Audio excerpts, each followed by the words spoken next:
Hello guys, welcome to reviewer square. তোমাদের সাথে আমি রৌনক। আজকে চলে এসেছি একটা ছবির বিষয়ে কথা বলতে। ছবির নাম চালচিত্র এখন। ছবিটা রিলিজ করেছে আজকে হইচইতে এবং তার সাথে কিছু কলকাতার সিনেমা হলে। সো এই ছবিটা কেমন লাগলো আমার? ছবিটা জাস্ট একটা যদি এক লাইনে বলতে হয়, ছবিটা অসাধারণ। মানে অনেক দিন পর যেন একটা বাংলা ছবি দেখে খুব ভালো লাগলো এবং আরও অনেকবার দেখার যেন একটা ইচ্ছেটা জাগলো। কেন বলছি সেটা?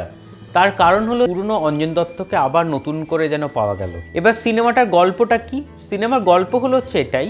এটা বলতে গেলে বা গল্পটা বলতে গেলে আমাকে যেতে হবে একটু পেছনের দিকে। সাল 1981 তৈরি হয়েছিল একটা ছবি, চালচিত্র। ছবিটার ডিরেক্টর কে ছিলেন? শ্রী মৃণাল সেন। ছবিটা অভিনয় করেছিলেন অঞ্জন দত্ত, তার সাথে ছিলেন উৎপল দত্ত, কৌশিক সেন, আরও অনেকে ছিলেন। তা এই যে সিনেমাটাতে যেটা ঘটেছিল, যে সিনেমাটা হওয়ার দরুন একটা বন্ধুত্ব তৈরি হয়। কার কার বন্ধুত্ব? ২৬ বছর বয়সী এক যুবকের সাথে ৫৫ বছর বয়সী এক পরিচালকের বন্ধুত্ব, মানে একটা অসম বয়সী বন্ধুত্ব তৈরি হয়েছিল। হ্যাঁ, ঠিক ধরেছ, কথা বলছি দুজন মানুষের। সেই ২৬ বছর বয়সী যিনি ছিলেন তিনি হলেন হচ্ছে আজকে রঞ্জন দত্ত, এবং ৫৫ বছর বয়সী যিনি ছিলেন তিনি হলেন হচ্ছে শ্রী মৃণাল সেন। এই যে বন্ধুত্ব তৈরি হয়, ভালোবাসাটা তৈরি হয় তাদের দুজনের মধ্যে, সেই মৃণাল সেনকে ট্রিবিউট জানিয়ে তৈরি হয়েছে এই চালচিত্র এখন সিনেমাটা।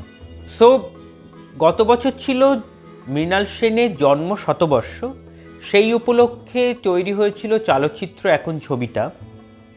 এবং সেই ছবিতে চরিত্রগুলো ছিলেন যারা, তারা হলেন হচ্ছে মৃণাল সেনের চরিত্রে অভিনয় করেন অঞ্জন দত্ত, এবং অঞ্জন দত্তের যে ২৬ বছর বয়সী যে যুবকের চরিত্রে সেটা অভিনয় করেছিলেন শাওন চক্রবর্তী। তাছাড়া মৃণাল সেনের স্ত্রী চরিত্রে অভিনয় করেন বিদীপ্তা চক্রবর্তী। সেই ছবিটা বিভিন্ন বাইরে বিদেশে ঘুরেছে, ঘুরে কলকাতা ফিল্ম ফেস্টিভ্যালে পুরস্কার পায়, ঢাকার চলচ্চিত্র উৎসবে পুরস্কার পেয়েছে। স্ক্রিপ্টিংটা তো অসাধারণ, লেখা খুব ভালো। As a human being Mrinal Sen কেমন সেটা কিন্তু তুলে ধরা হয়েছে এই চালচিত্র এখন ছবিটার মধ্যে দিয়ে, যেখানে অঞ্জন দত্ত এটা প্লে করেছেন। এবং আমার এটাই মনে হয়েছে যে একজন শিষ্যের একজন গুরুর প্রতি এর থেকে বড় গুরুদক্ষিণা মনে হয় আর কিছু হতে পারে না।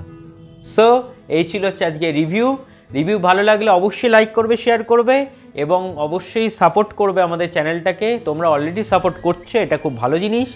সো পাশে থাকবে, ভালো থাকবেন, সুস্থ থাকবেন এবং সিনেমা দেখবেন আমাদের চোখ দিয়ে। Thank you.